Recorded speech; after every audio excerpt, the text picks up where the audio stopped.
ఈరోజు నేను ఒక పేపర్ స్కూల్ బ్యాగ్ చూపించబోతున్నాను. దానికి కావాల్సిన మెటీరియల్స్ ఒక scissor, glue, scale, pencil, 2 A4 sheets. నా దగ్గర ఈ కలర్ షీట్స్ అవైలబుల్గా ఉన్నాయి కాబట్టి ఇవి యూజ్ చేస్తున్నాను.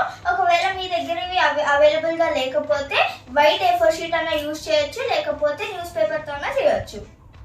సో ఇప్పుడైతే ఇది టాప్. సో టాప్ నుంచి మనము 8 సెంటీమీటర్ మార్క్ చేసుకోవాలి. సో మనం ఇట్లా మార్క్ చేసుకునేటప్పుడు ఒక్క చోటే కాకుండా 3-4 ప్లేసెస్ దగ్గర మార్క్ చేసుకొని అప్పుడు ఒక లైన్ తీసుకుంటే కనుక మనకు ఫోల్డింగ్ చేసేటప్పుడు ఈజీగా ఉంటుంది.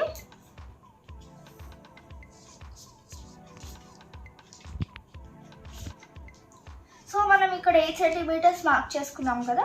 ఇప్పుడు డౌన్ నుంచి మనం టాప్ నుంచి మార్క్ చేసుకున్నాం 8 సెంటీమీటర్స్. ఇప్పుడు డౌన్ నుంచి మనం ఎక్కడైతే మార్క్ చేసుకున్నామో అక్కడికి ఇట్లా ఫోల్డ్ చేయాలి ఆ లైన్ దగ్గరికి.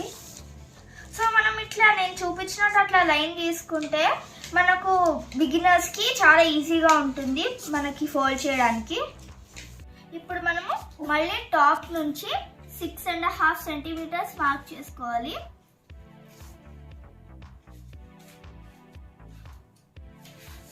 సో మళ్ళీ ఇక్కడ నేను లైన్ తీసుకుంటున్నాను.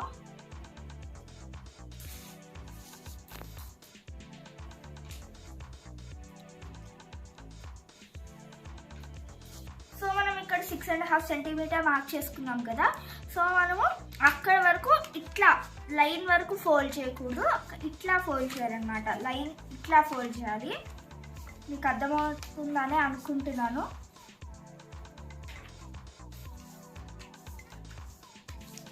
సో ఇప్పుడు ఇట్లా ఫోల్డ్ చేసాం కదా. ఇప్పుడు ఈ 2 ఫోల్డింగ్స్ ఓపెన్ చేసి మనము సైడ్స్ నుంచి 2 సెంటీమీటర్ మార్క్ చేయాలి.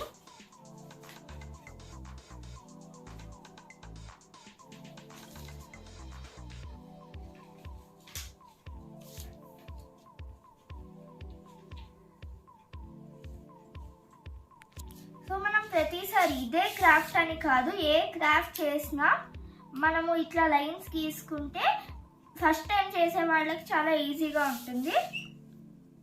ఫోల్డింగ్స్ ఈక్వల్గా వస్తాయి. అంటే మనం ఒకే చోట మార్క్ చేసుకొని మొత్తం చేస్తే మనకి కొంచెం అప్ అండ్ డౌన్స్ వెళ్ళే ఛాన్స్ ఉంటుంది. సో ఇట్లా చేస్తే మనకు అప్ అండ్ డౌన్స్ వెళ్ళకుండా క్లియర్ ఫోల్డింగ్ వస్తుంది. సో ఇప్పుడు క్లియర్గా అబ్జర్వ్ చేయండి, నేను క్లియర్గా చూపిస్తున్నాను. సో ఇక్కడ లైన్ ఉంది, మీకు కనిపిస్తుందో లేదో వీడియోలో నాకు తెలియదు. సో లైన్ దాటి ఇట్లా ఫోల్డ్ చేయాలి.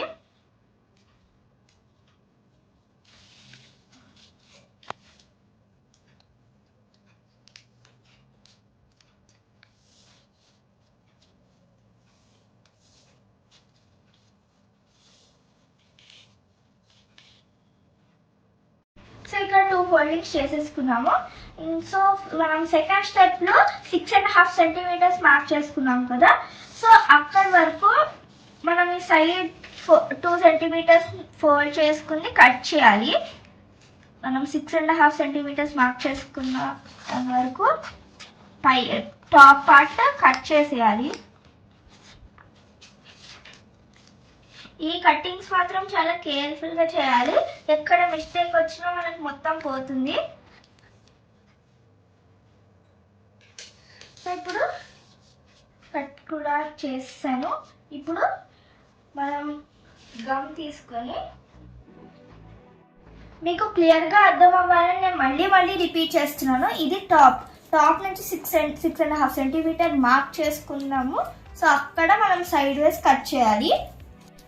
సో మనం 8 సెంటీమీటర్స్ మార్క్ చేసుకున్నాం కదా, అక్కడ వరకే మనం గమ్ అప్లై చేయాలి. సో ఇప్పుడు మనం ఇందాక ఫస్ట్ మనం ఒక ఫోల్డింగ్ చేసాం కదా, సో అదే ఫోల్డింగ్ ఇప్పుడు చేయాలి. సో ఇట్లా చేసి మనం ఎక్కడైతే గమ్ అప్లై చేసామో అక్కడ మనం ఇది అతికిచ్చేయాలి.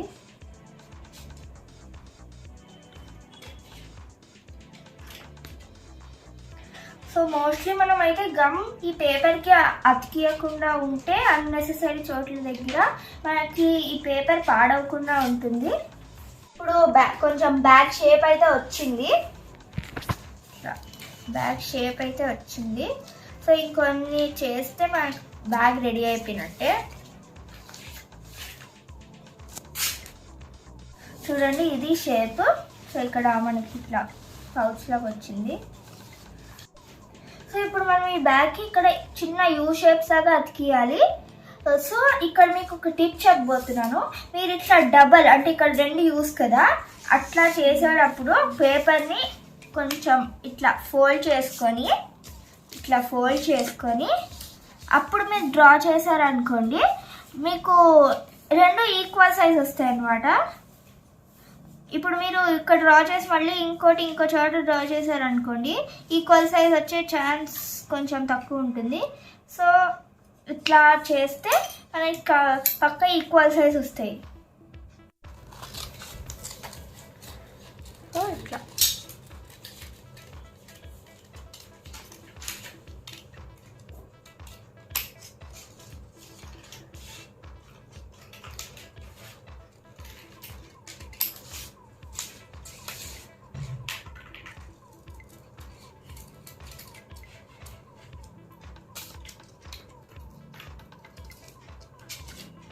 సో ఇట్లా చూసారు కదా, 2 ఈక్వల్ సైజ్ వచ్చాయి.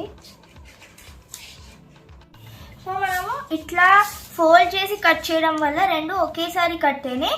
నేను ఇందాక చెప్పినట్టు మీరు 2 సార్లు డ్రా చేసి కట్ చేస్తే మనకి ఈక్వల్ సైజ్ సరిగ్గా రాదు. సో ఇట్లా కట్ చేయడం వల్ల చూడండి 2 equal size and equal shape వచ్చాయి. సో మనం వీటికి కూడా కొంచెం అటు ఇటు మార్క్ చేసుకోవాలి. ఇటు సైడ్ అండ్ ఇటు సైడ్ గ్యాప్ చూసుకొని మనం మార్క్ చేసుకోవాలి. మన దీనికి పెద్ద మెజర్మెంట్స్ ఏం అవసరం లేదు, జస్ట్ అట్లా మనకి అప్రాక్సిమేట్గా మార్క్ చేసుకుంటే చాలు. ఇంకా ఇప్పుడు వీటిని స్టిక్ చేద్దాం.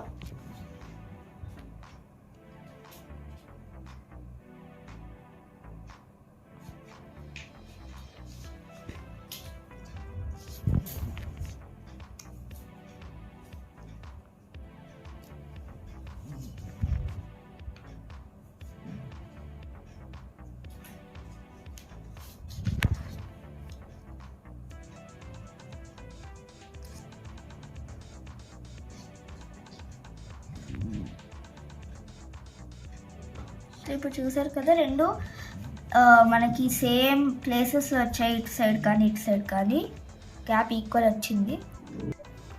సో ఇప్పుడు మనం 5 centimetre into 5 centimetre measurement square తీసుకోవాలి. సో ఇందాక నేను చెప్పినట్టు ఇట్లా ఫోల్డ్ చేసుకొని కట్ చేస్తాం.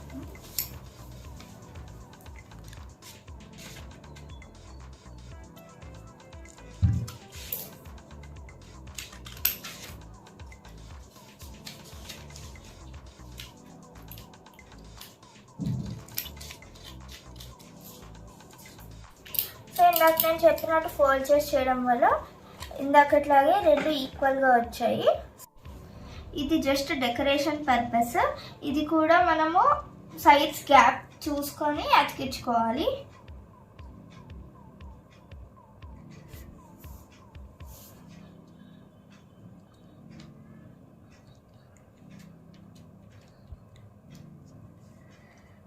సో ఇప్పుడు మనము చిన్న సెమీ సర్కిల్ లాగా డ్రా చేయాలి.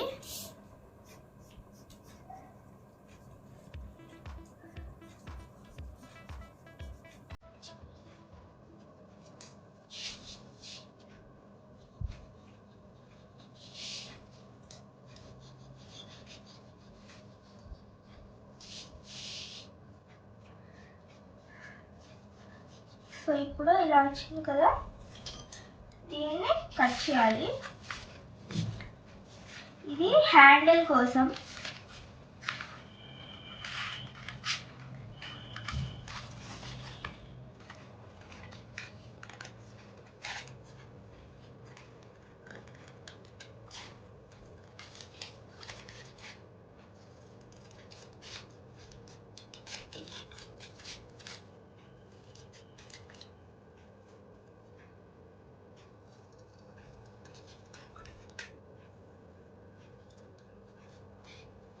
కటింగ్స్ చేసేటప్పుడు చాలా జాగ్రత్తగా చేయాలి. సో ఇప్పుడు మనం దీన్ని ఇట్లా స్టిక్ చేయాలి బ్యాక్ సైడ్. ఇది కూడా మనం ఈక్వల్ గ్యాప్ చూసుకొని స్టిక్ చేయాలి. సో మనం బ్యాక్ సైడ్ ఇట్లా స్టిక్ చేస్తే ఫ్రంట్ సైడ్ లుక్ ఇలా ఉంటుంది. సో మనకి A4 షీట్ పోర్ట్రేట్గా ఎంత లెంత్ ఉంటుందో అంత లెంత్ 1.5 సెంటీమీటర్ మనం కట్ చేయాలి.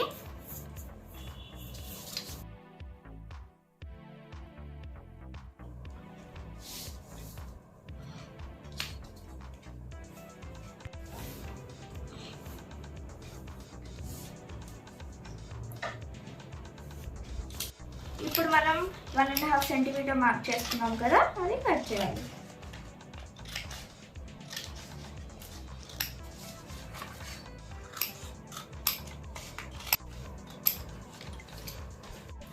ఇప్పుడు ఇందాక నేను చెప్పిన 1.5 సెంటీమీటర్ చొప్పున 2 కట్ చేసుకోవాలి.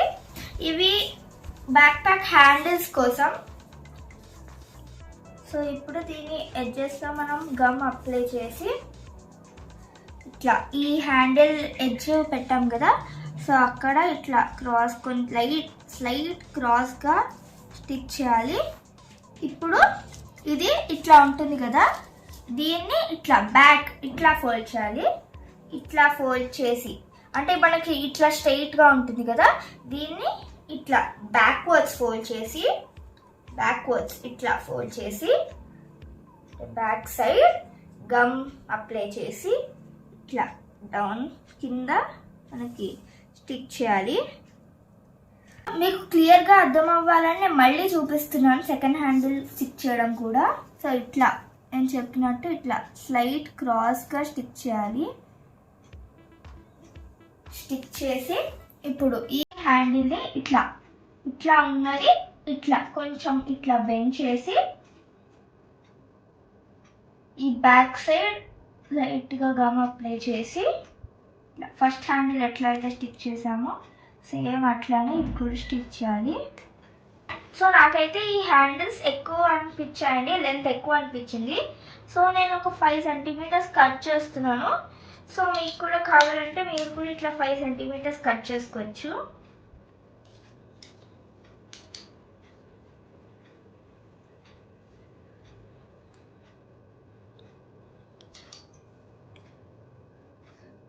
లేదంటే మీరు ముందే ఎంత లెంత్ కావాలో అంత లెంత్ ముందే కట్ చేసుకోవచ్చు.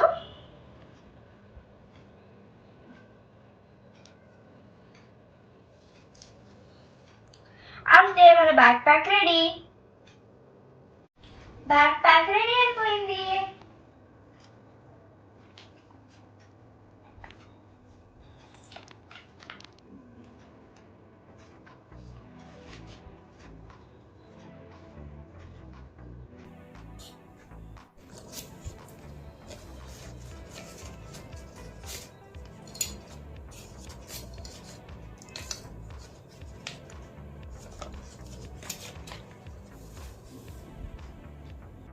ఈ క్రాఫ్ట్ మీరు ఇంట్లో ట్రై చేయండి. మీకు ఎలా వచ్చిందో కామెంట్ బాక్స్ తప్పకుండా కామెంట్ చేయండి. Thanks for watching. బాయ్.